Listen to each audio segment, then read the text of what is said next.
high-profile filibuster, but the controversy definitely not over after Texas passed some of the most restrictive abortion laws in the country. And now a majority of the state's clinics say that they may be forced to close their doors because of these new requirements, saying that they are way too costly to put in place. But pro-life supporters say it's all about patient safety, and the facilities do have the money, according to them. Casey Stiegel is live in Dallas with more. Casey.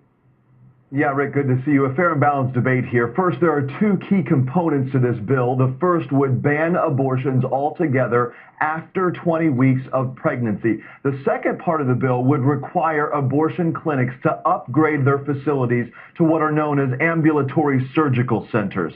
Things like wider hallways to accommodate hospital beds, special lighting, locker rooms with showers would all be mandated by September of next year. Well, one provider says contractor estimates show it'll cost more than $1 million to make those necessary changes, money they say they don't have, so they'll likely be forced to close.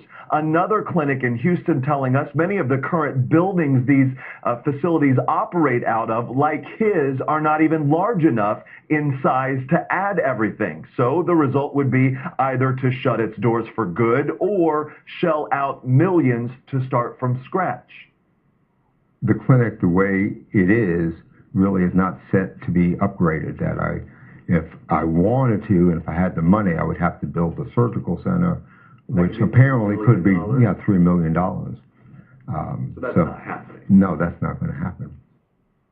Now, pro-choice supporters have said all along that this would end up compromising care for women, especially if clinics close in remote areas of the state. But pro-life advocates are not buying it at all. They contend this law was designed not to stop abortions, rather make them safer. They also argue these providers do have the cash flow to make the required changes.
At Shell, we believe the world needs a broader mix of energies, which is why we are supplying natural gas to generate cleaner electricity that has around 50% fewer CO2 emissions than coal.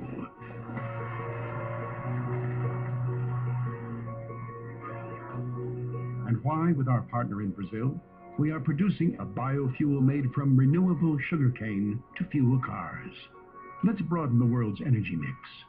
Let's go. Everyone, I want to start with a Fox News alert because there was new video coming in of this massive train derailment. We caution you, what you're about to see is something we rarely view, but on this train, dozens were killed. A security camera catching the shocking moment when the train comes around a sharp corner, literally flies off the tracks. 78 dead, more than 100 injured. Police have put the driver of that train under a formal investigation, which means the driver survived. So many others did not.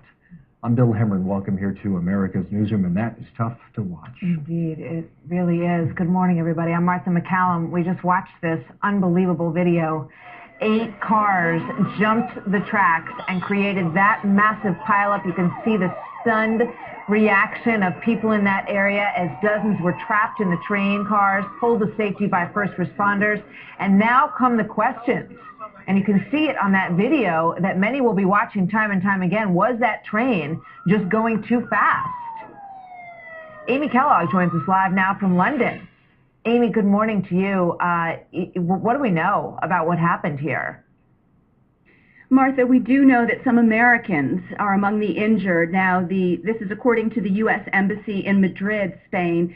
We can't get any more information at this point. The embassy itself is trying right now to gather details at this very chaotic scene. We do know, Martha, that a technical fault has been ruled out as a cause of this crash, and the Spanish media really is going with this theory that the train was simply going too fast. There's been no official determination of cause, but there are reports coming out of Spain that one of the drivers, as you mentioned, is being placed under a formal investigation amidst reports that the train was traveling possibly more than twice the speed limit. It was a relatively high-speed train, but the bend where it leapt off the tracks is particularly difficult, and the speed limit there is reduced to 50 miles per hour. You can see where the train just lifts off the tracks, and then the rest of the cars go off on their own at high speed. The train was packed with people on their way to an important religious festival in Santiago de Compostela in Galicia, Spain, Martha.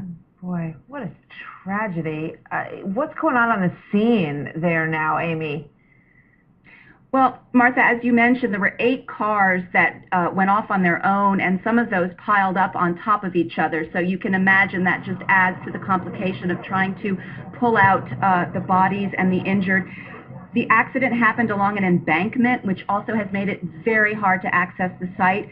Firefighters were on strike at the time that this happened. Of course, they rallied and headed straight to help, but it was a scene described as something out of Dante's Inferno. At this hour, 95 people remain in the hospital, and the president of Galicia has said that July 24th is no longer known as the eve of an important festival, Martha. It is one of the saddest days in the history of Galicia. What a tragedy. Martha. And